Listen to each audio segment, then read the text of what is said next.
Hi, I'm Cara from Concordia. We're really excited for this panel. Concordia prides itself on bringing all voices to the table in our mission to create meaningful partnerships for social impact.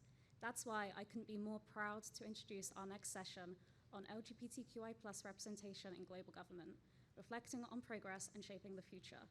With former San Marino Captain Regent Paolo Rondelli, the world's first openly LGBTQIA+ head of state, and Assemblywoman Luanne Peterpaul, the first out gay woman elected to the New Jersey legislature. Joining them are Fabrice Houdart, Executive Director, Association of LGBTQ+ Corporate Directors, Charles Moran, President of the Log Cabin Republicans, and our moderator, Dr. Shereen El Feki, Associate Fellow, Chatham House. Thank you.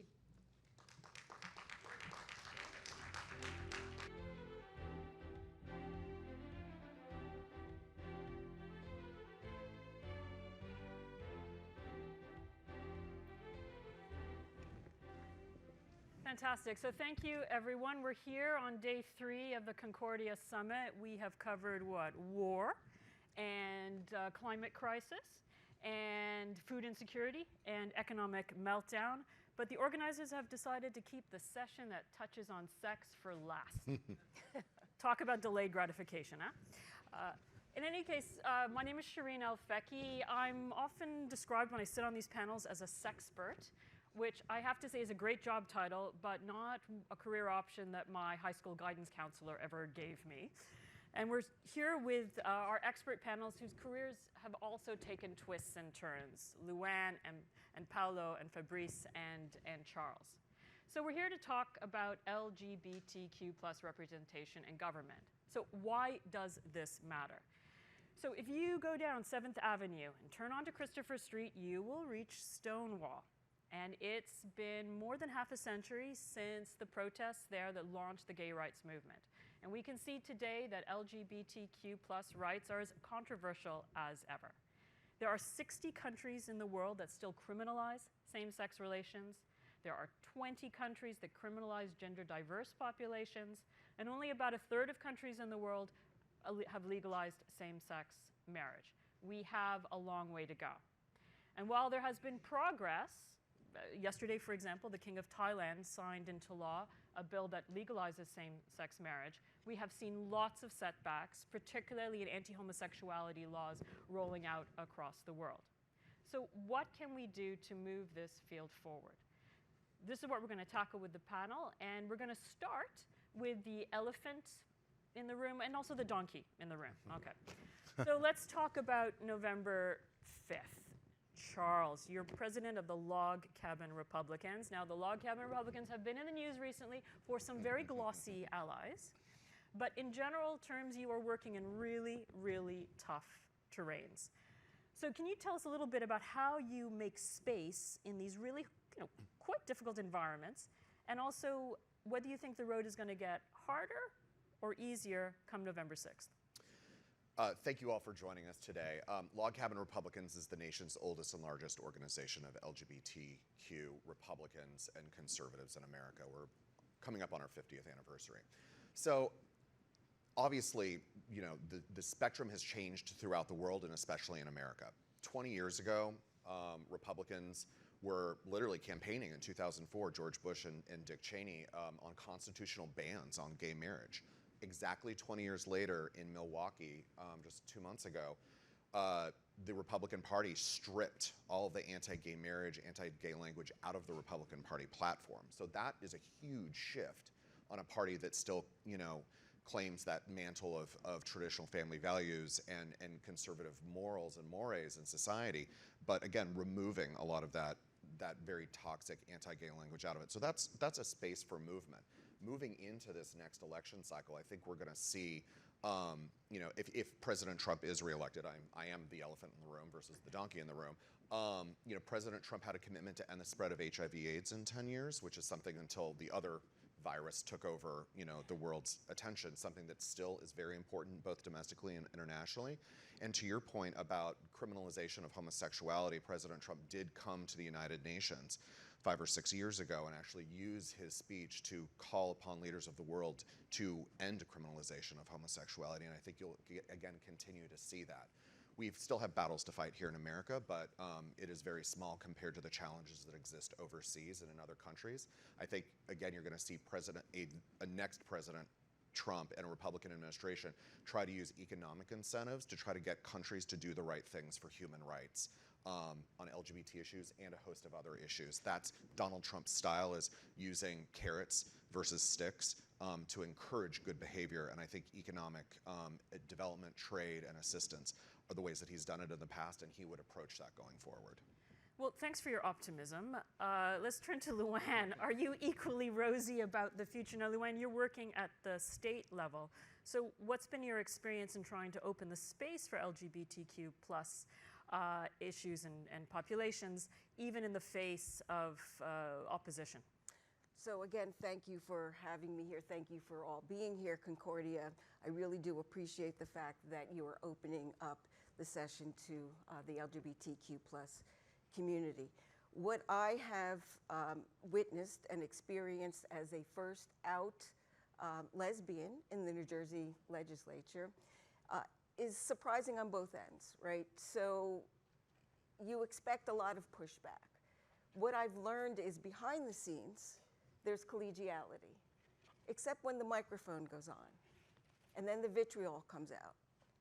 And that vitriol is what is damaging our country, right? It's one thing to say, I support behind the scenes, but it's another thing to be out front and say, I don't.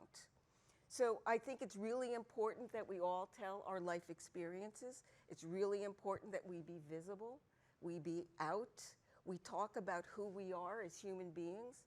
I was a co-author of New Jersey's Anti-Bullying Bill of Rights, and we had a Republican governor at the time. And what I found was this: when people heard your life story, your history, where you came from, what experiences you were going through, people listened. That bill passed our legislature with 1 no vote, which is unheard of. And then the same governor listened to the same life histories about conversion therapy and the harm that did to the individuals who underwent conversion therapy. And that bill sailed through the New Jersey legislature. So it's really about opening our hearts and opening our minds and having true conversations, not listening to sound bites, really doing the research and finding out what the real stance is of individuals that you want to be elected. Kamala Harris, you know where she stands. She's done it. She's not only talked the talk, she's walked the walk, right? She has married same-gender couples. She's been there for us. She uplifts and has uplifted our community. And once she becomes president, she will continue to do so. Thank you. Thanks for that, Luanne. Paolo, turning to you, you coming from a different part of the world where we're also seeing a rise of right-wing governments and increasingly hostile rhetoric towards sexual rights in general and LGBTQ plus populations in particular. Now, you were the captain regent of San Marino, and I do wonder if your high school guidance counselor gave you that as a career option. But how has that experience shaped you and your electorate and your approaches, not just to sexual rights, but also to this broader suite of fundamental freedoms? Well, thanks for the invitation. Thanks for being here. First of all, the Captain Regent of San Marino is the head of state. And I'm still the first openly gay member of the parliament of my country. I'm not in the parliament anymore. I know that there are some LGBT plus persons there, but they are not out. So I still have this, this significant record.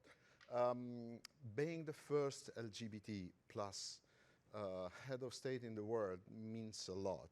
Means a great responsibility because it's a kind of coronation of my life. I always lived my life openly. I lived with my previous partner 12 years. openly in San Marino as the open figure that the normal life is possible. And even with my incumbent partner, Alessandro, we live together. We live openly. He was with me during the official ceremonies. Not always accepted around the world. For example, during one official visit, we received a great bouquet of flowers in the room for Mrs. Rondelli and not for Mr. Rondelli. That was quite funny. But in Europe, something is going wrong now. The right wing the far right wing is rising the head, and they are mainly focused on giving to LGBT plus community less right, or take some rights off. It looks like if economic policy, social policies are not important, just LGBT rights are important. So no economical rights for gays or lesbians or LGBT peoples, no civil partnership, no rights, no sexual education. Sometimes even the Italian parliament approved a resolution a few days ago about the prohibition of the so-called gender theory in schools. That means sexual education, nothing more, but just to avoid the fact that young kids can realize that there are different families. I can give you an example. I have many friends that have surrogacy here in the US, in Europe, and in some of their countries, they can't register the kids. Officially born with an official birth certificate, but those kids are illegal immigrants in Europe. This is terrible.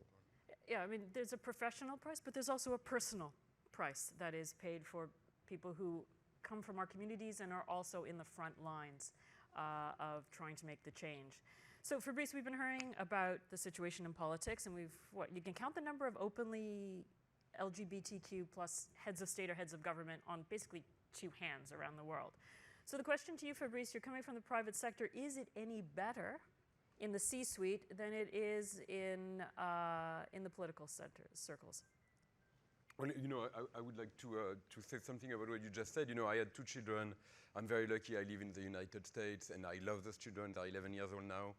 And very often I look at them and I think, you know, if I had stayed in France, I would not have those children, because it's illegal to have children for surrogacy in France, which says a lot about the role of politics in our lives. Sure.